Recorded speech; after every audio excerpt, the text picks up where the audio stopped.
Government to continue subsidies to stabilize prices and avoid high inflation. Agro labs introduced in rural areas and 2 killed in a head-on collision in Jalan Sibu Bintulu. Those are the headlines for tonight. Good evening, everyone. You'll meet the Khalid, and this is TBS Nightline.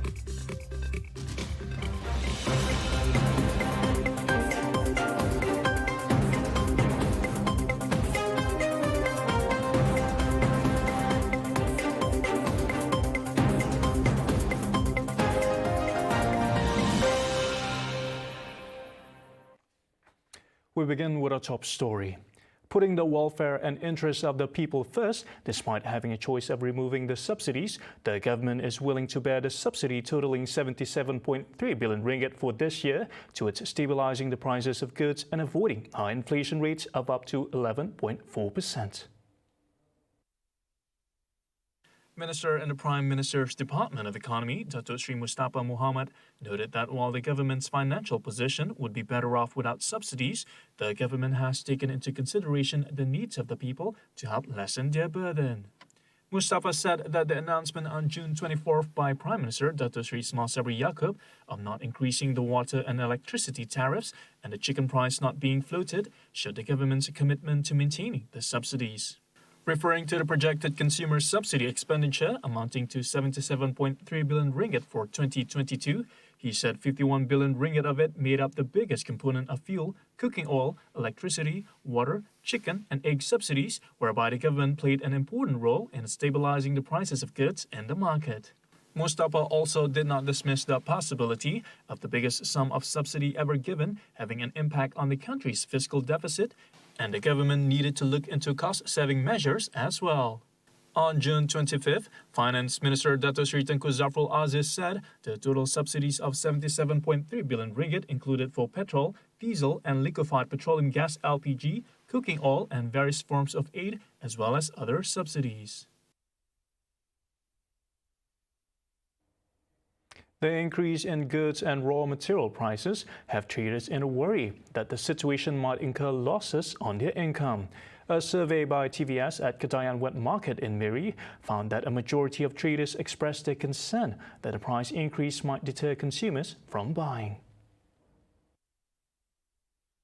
Susah sikit lah, sebab itu barang pun mahal, orang berjalan, orang beli barang pun kurang. Tapi kalau orang jual barangnya mahal, kami mestilah naik sikit harganya juga. Kalau si naik, apa kami mau makan? Kami mau bayar meja lagi, kami mau beli plastik lagi. Macam itulah. Macam kami beli pisang 2 ringgit. Mestilah kami beli, kami jual 3 ringgit sekilo.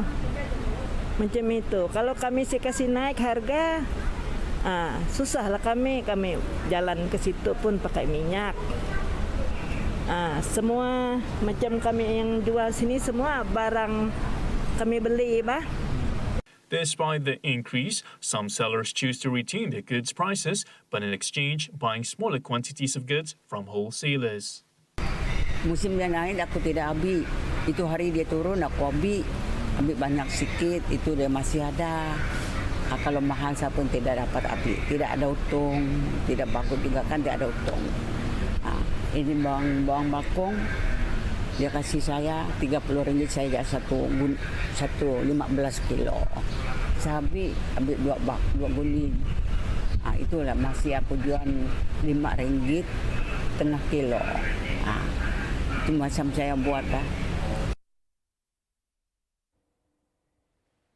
Agro labs and rural areas allows for innovative and participative research, development and activities that use multidisciplinary approaches and promote the co-creation paradigm, while creating environments that enable equal opportunities in making rural areas attractive places to live.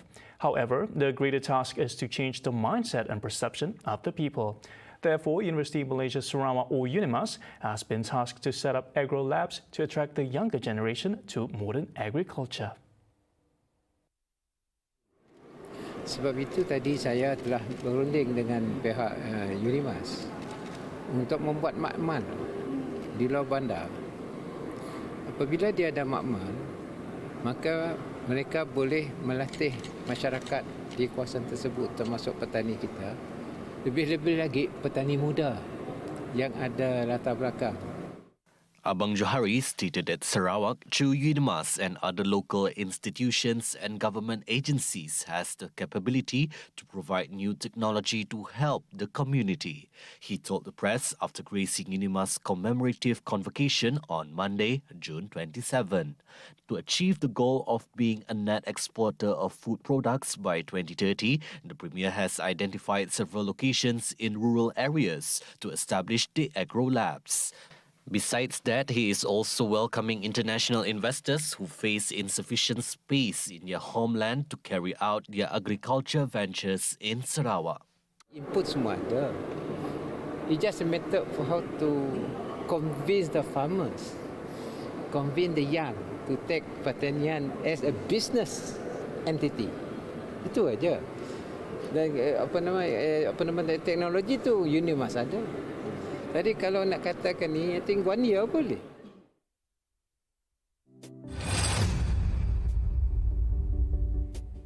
An unemployed man was arrested for hiding a total of 700 kilograms of kratom leaves in a lorry. The 35-year-old suspect from Kedah was arrested by Battalion 12 General Operations Force PGA Pangkalan Cepa at Kampung Lalang Pepuyu in Kelantan at 10:15 a.m. It was believed that the man attempted to smuggle the illicits into Thailand, as the country recently legalized recreational use of the hallucinating-inducing plant.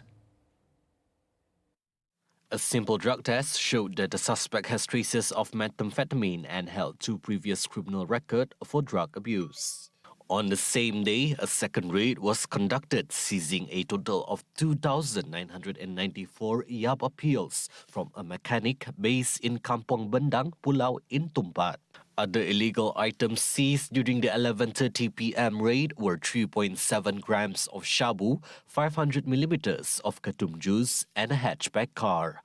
Dato Muhammad Zaki Harun, the acting Kelantan police chief, stated that the total value of all the seized items are 60,200 ringgit. The mechanic has 6 criminal records. The 6 days ops tapis have successfully seized a total of 98,555 ringgit worth of drugs, where 240 individuals were arrested. 2 men perished while another driver survived in a collision involving a 4-wheel drive vehicle at Jalan Sibu Bintulu at around 2:25 p.m. on Monday. According to Sarawak Fire and Rescue Department Bomba spokesperson, the 2 victims were pinned to the front seat and had to be extricated using special rescue tools. The 2 deceased were identified as 27-year-old Billy Andrew and 49-year-old Henry Juga. Meanwhile, the 47-year-old driver of the other vehicle sustained only injuries and has been sent to Bintulu Hospital for treatment.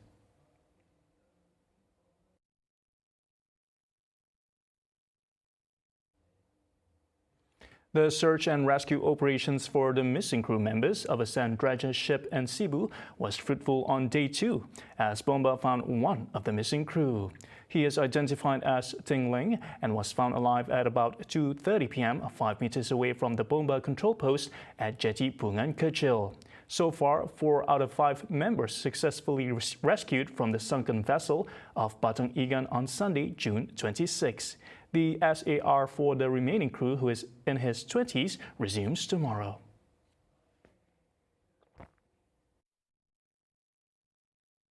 Coming up after the break, preventive plan of stunting in children approved. BKM is the largest cash aid in history. Right here on TVS Nightline, stay tuned.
You're watching TVS Nightline.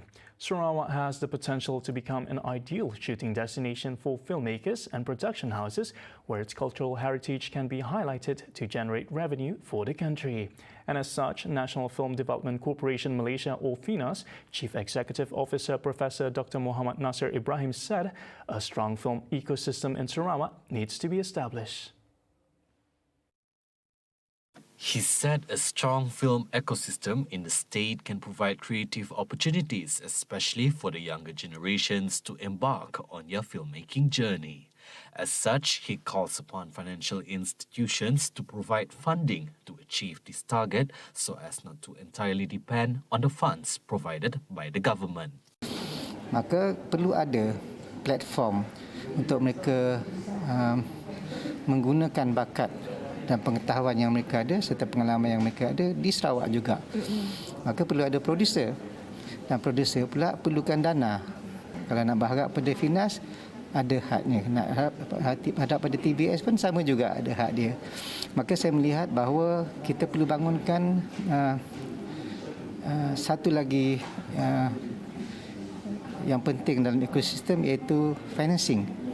Pembiayaan dana bukan daripada kerajaan, daripada isu keuangan misalnya. For instance, he said producers in Western countries were allowed to apply for financial loans from banks.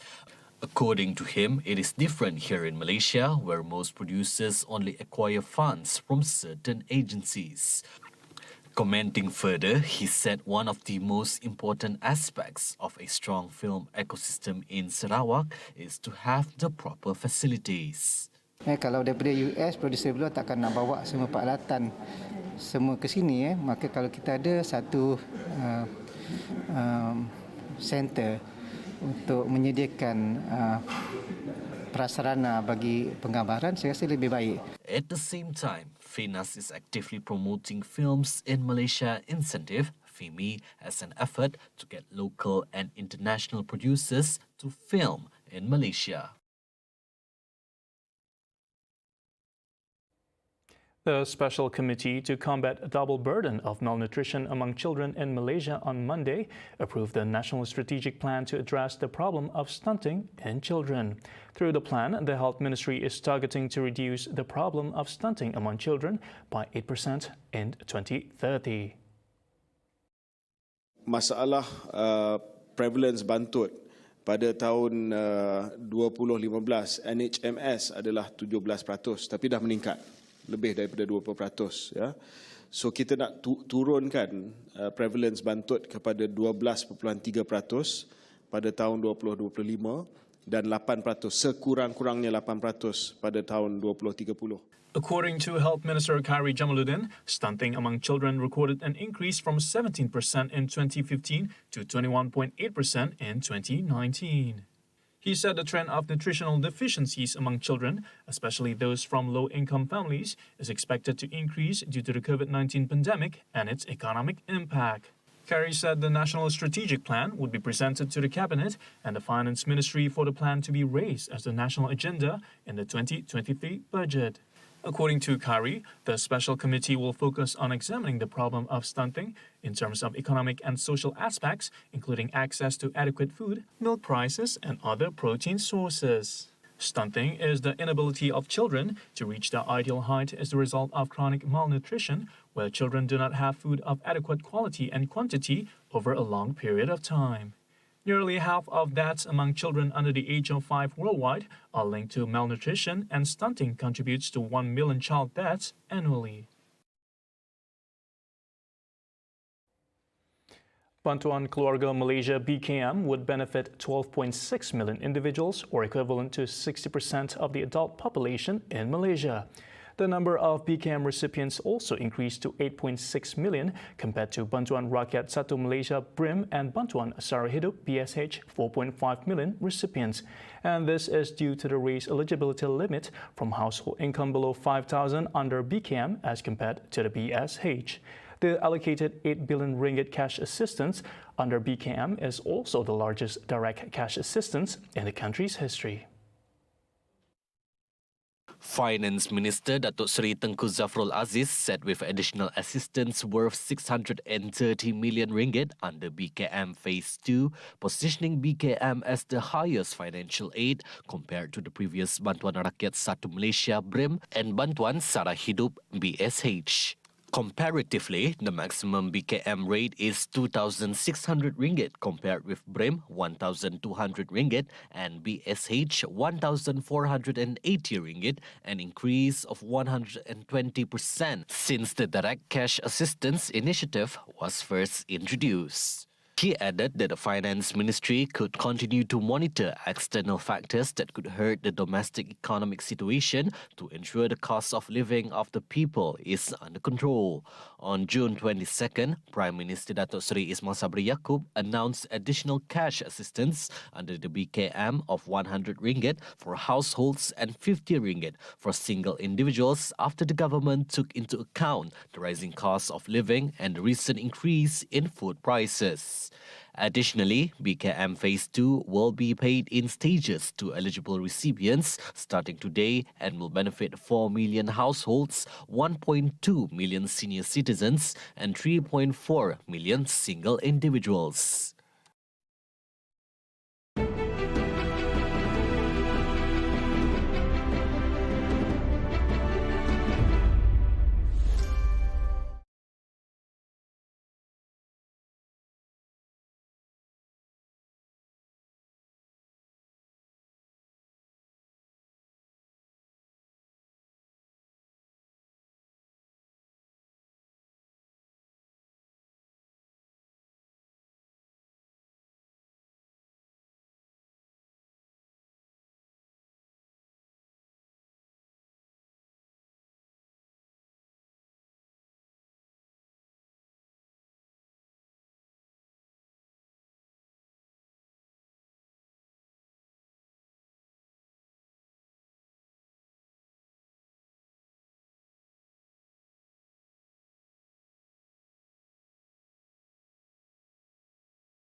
Welcome back.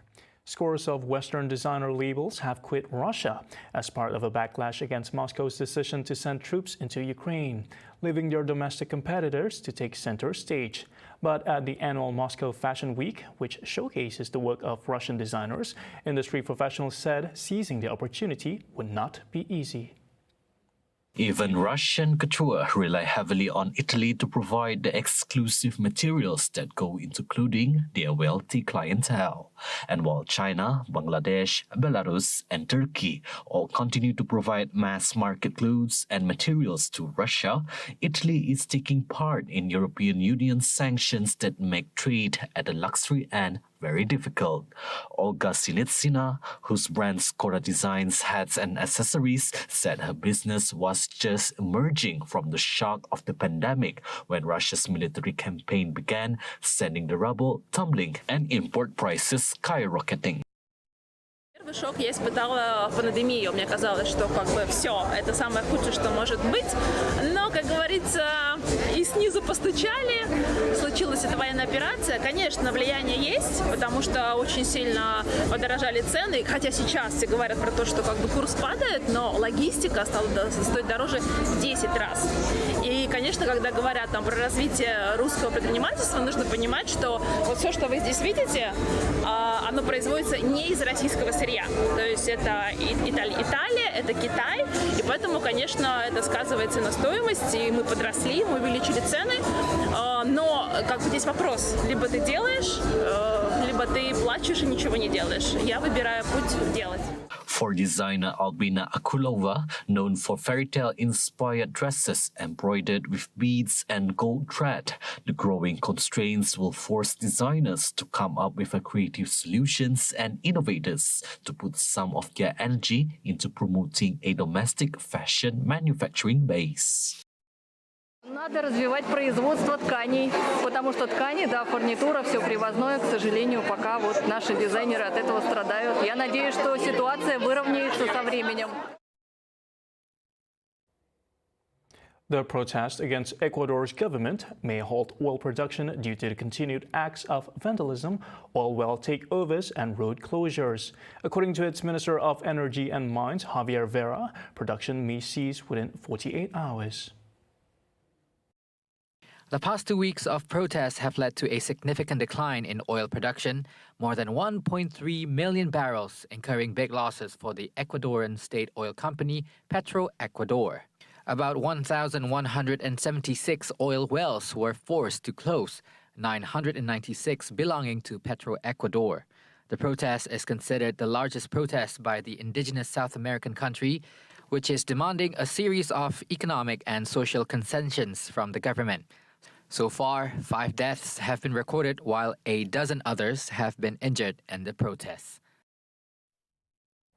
Leading Democrats sought to turn Friday's Supreme Court decision, which disabled women's abortion rights, into a rallying cry for the November elections. And this could bring grim consequences for women and contraception if Republicans regain control of Congress. Dakota's Governor Kristi Noem, however, supports the conservative ruling by the Supreme Court. What I would say is this was wonderful news in the defense of life. Every life is precious. South Dakota had a statute on the books that said that abortion would be illegal except to save the life of a mother should Roe v. Wade be overturned. And so that is how it stands here today. Look at the fact that what the Supreme Court did was fix a wrong decision that was made many years ago and now give the power back to the states. What they said is that the Constitution does not guarantee a right to an abortion. Meanwhile, Democratic Senator Elizabeth Warren said the Supreme Court has lost its legitimacy and said Democrats need to take action to increase the number of justices to prevent the court's conservative majority from instituting further restrictions. The whole idea is that women are not second-class citizens, and the government is not the one that will decide about the continuation of a pregnancy. You know, there's no equivalent there for men.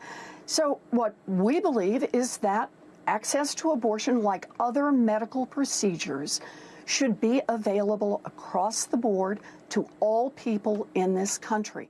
In a 5-4 ruling powered by its conservative majority, the High Court overturned the 1973 landmark decision that had recognized a woman's right to an abortion and had legalized it nationwide for nearly half a century.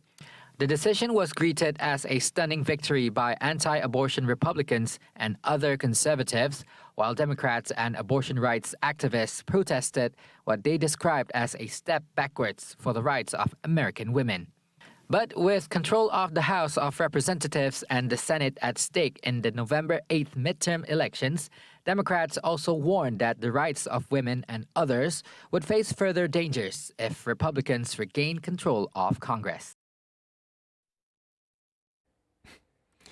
A nearly perfect mummified baby woolly mammoth was found by miners digging for gold in Yukon, Canada on June 21st. The news, however, was only published days after its discovery by the Yukon government and the Trondheimsø in a First Nation band government. After the discovery, members of the Trondheimsø, scientists, Yukon government officials, and miners participated in a ceremony in which they prayed as the animal was unveiled from a tarp and blessed by the elders. The female mammoth was named Nunchoga, which means big baby animal in the Han language. According to the news release, the discovery of Nunchoga is notable because it is the first near-complete and best-preserved woolly mammoth discovered in North America. Yukon paleontologist Dr. Grant Zazula said it is a lifelong dream to come face-to-face with the extinct animal, while Trondheimsø Chief Roberta Joseph said the First Nation would work closely with Canadian officials. CBC reported that Nunchoga, who is about 140 centimeters long, was probably 30 to 35 days old when she died, according to Zazula. Geologists from the Yukon Geological Survey and the University of Calgary believe Nunchoga died and was frozen in the permafrost during the Ice Age over 30,000 years ago. Aware of the importance of preserving traditional art and culture, one local craft entrepreneur has come up with an initiative to produce hand-painted ceramic plates with traditional Iban motifs. Inspired to paint Iban motifs on ceramic plates during the first movement control order, her ceramic plates business is now booming. On Sejahtera Asia tomorrow, hosts Ghazali and Jessica Chung will be speaking to local craft entrepreneur and local founder of Helena Craft, Helena David Kalum. 7:30 a.m. on TBS Astro Channel 122 and myFreeview. See the world closer with TVS as we bring you the latest news updates both locally and internationally. Just a click away by heading onto our website at www.tvstv.my or follow us on our social media. And that's all the time we have for TVS Nightline. I'm Ghazali. Thank you for watching and good night.